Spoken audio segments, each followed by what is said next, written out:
Welcome to the Craft Cocktail. Today, we're making the Caipiroska.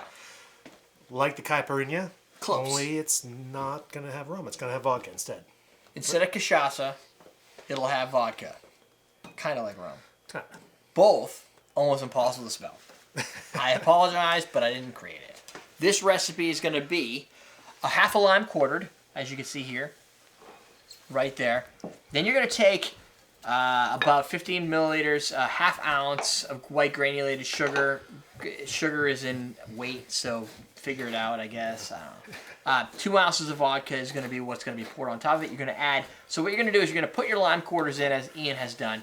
You're going to add your sugar over it. You're going to muddle them. And what that muddling is doing is, it's, besides crushing out some of the juice, it's scoring the skins of the lime, which is creating more zestiness.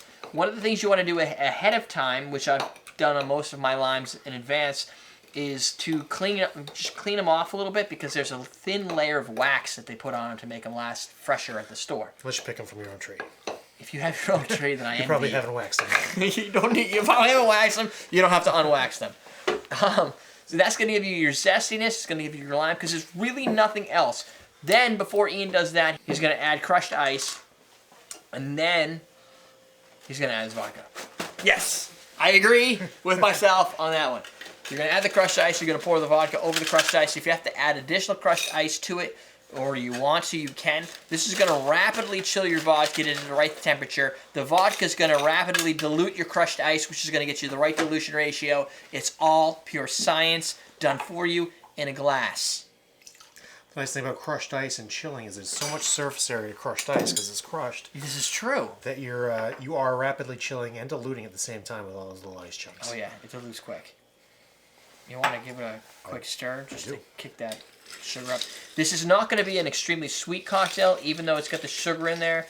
At the end, you might get a little bit of a dessert sugar, but ahead of time, this is as close, my friends, to a vodka martini as you're going to get, besides making a vodka martini. Yeah, pretty much. And you don't need a straw, because it's a short glass.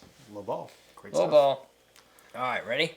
And it makes a great presentation, because all the husks stay in there. It looks really natural and organic just because you got those limes in there. Looks a little crafty just because same reason, you got the limes in there. To me, this is like a very aggressive lime water. I like it. It's a refreshing drink. The original Caipirinha is designed around 1918, so this is not the concept of this is not new. But it's a Brazilian-style cocktail. This is based on the history of a Brazilian cocktail using cachaça. Cachaça gives you a way different taste than this. Right. Cachaça, previous to 2014, was only known as Brazilian rum before it had its own category, which is interesting. You can also find this cocktail on menus.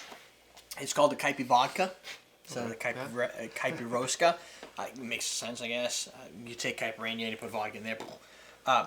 Not extremely complicated, not a lot of tasting notes outside of that fresh lime, slight sweetness. Vodka comes through a lot, so I would suggest if you're a vodka drinker, you're going to use your vodka of choice, something you like the flavor of, if you can notice the differences in your vodka. Yeah.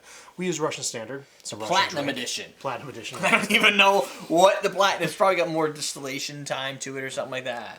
Some additional marketing. Yeah, it's got extra marketing, and that makes all the difference. But you have to be in the mood for this type of drink. This is not a starter drink for me. This is like I kind of think of this as a vodka drinker's whiskey sour. A little bit. It's strong. It's something you can sip on and enjoy the flavor. I never looked at it that way, but it is. This is a whiskey sour for vodka drinkers. Yeah. I'm just going to say the same thing, because there's no other way to add value outside of saying that. Well, you can talk it up like you just did. Well, and the other key, the funny thing is that the Caipirinha, which is the one that this is based on, cachaça is not as easy to get.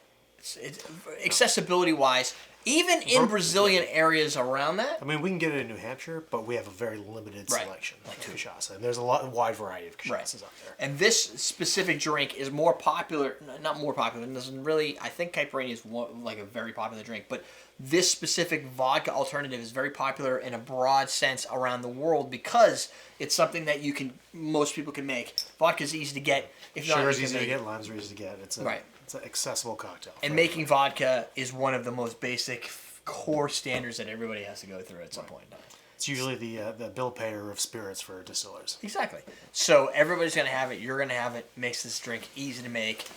And cachaça is a little bit more intimidating, and you've got to figure out what you do with it outside of that. Vodka's used everywhere. Look at our channel. We've got tons of vodka recipes. Modern screwdriver, Greyhound, Cape Cod, or Right. Sea Breeze, Bay Breeze. Excellent. None of those can be substituted with cachaça. No. They can be substituted with gin. You could. It's going to get a weird taste. It's going to be different. Yeah, you have to balance a I little can bit see different. cachaça as a highball substitute for the most part. Cachaça and juice. I can see. You might need to change the ratios. Yeah. Which you don't probably have to do with gin. I think you'd be fine. If you want to see all those recipes, I suggest you go to homecocktailmenu.com. From there, you'll find Series 1 of the Craft Cocktail, which covers all easy vodka recipes. You can get that and drink along with us, taste them with us, and experience the flavors for yourself. And agree or disagree, you can put your comments below.